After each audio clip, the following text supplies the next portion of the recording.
Dear colleagues, thank you so much for attending this video. It's an honor for me being here, sharing with you how digital literacy meets second language instructions here in Colombia. For 4 years, we have worked with our students to find strategies that allow us to read and write our words in a critical, digital, and participatory way that help us, for example, to identify um, digital literacy structures, but also we are aware that, for example, one way that when we use digital literacy in our academic context, we empower our students and show them how do they live in digital scenarios, because we recognized the importance of living or knowing how to live in digital scenarios. We have a responsibility as educators, we have a responsibility for maximizing ethical collaboration and agency in these global and digital spaces. Today, we are working together for discussing and recognizing what is useful or not on the net. That is our role as a teachers, but also as a researchers, empower our students to recognize what is useful or not on the net, because there are a lot of information. There are a lot of treasures, but also a lot of junk on the net. We are using research as a way to transform our students and also ourselves from passive receivers to critical and digital producers of meaningful information, of knowledge. Nowadays, we are using podcasting and affinity spaces to engage students' daily life through English and by creating multimodal websites. We are noticing that our students develop new forms of language agency. They are more critical.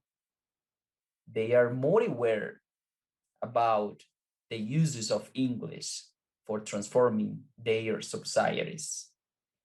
Today, they are recognizing the intention of the test they received or produced on the net.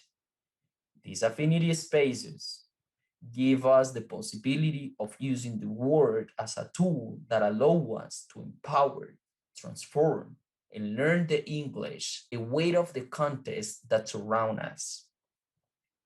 English is not just the grammar.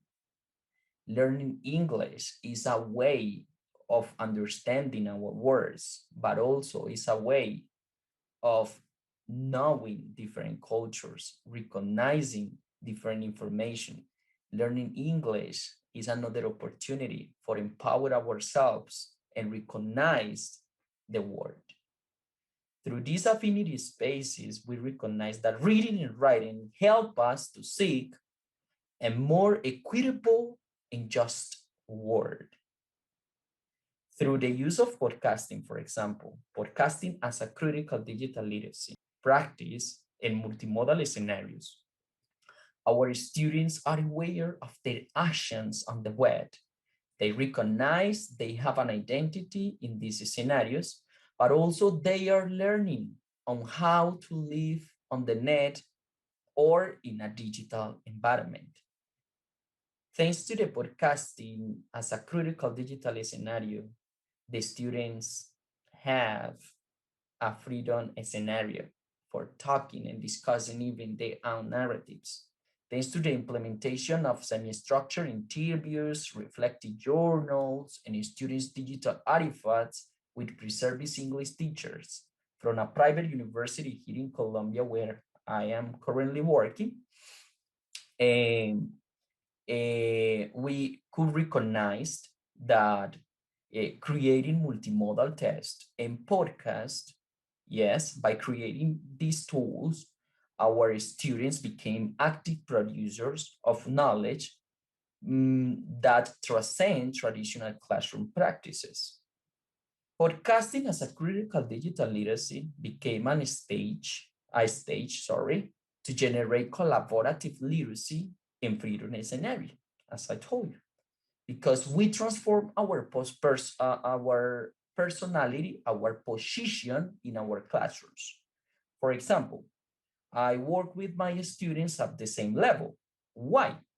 Because they teach me and I could teach them. I am learning constantly from my students. They also have a story for telling me, and I have a knowledge for sharing with them, and vice versa. Yes, podcasting as a critical digital literacy practice allows me to recognize my students' feelings and perspectives of different topics that we discuss in the class. We explored new forms of living and learning in a digital age. Due to these new transformations of the humanity and the way we are facing education today, knowing how to live on the web becomes more relevant. As educators and researchers, we have the compromise to contribute with new practices that help us to have a more equitable world, but also to continue working to demonstrate that reading and writing in digital environments should also be an exercise for transformation and social justice.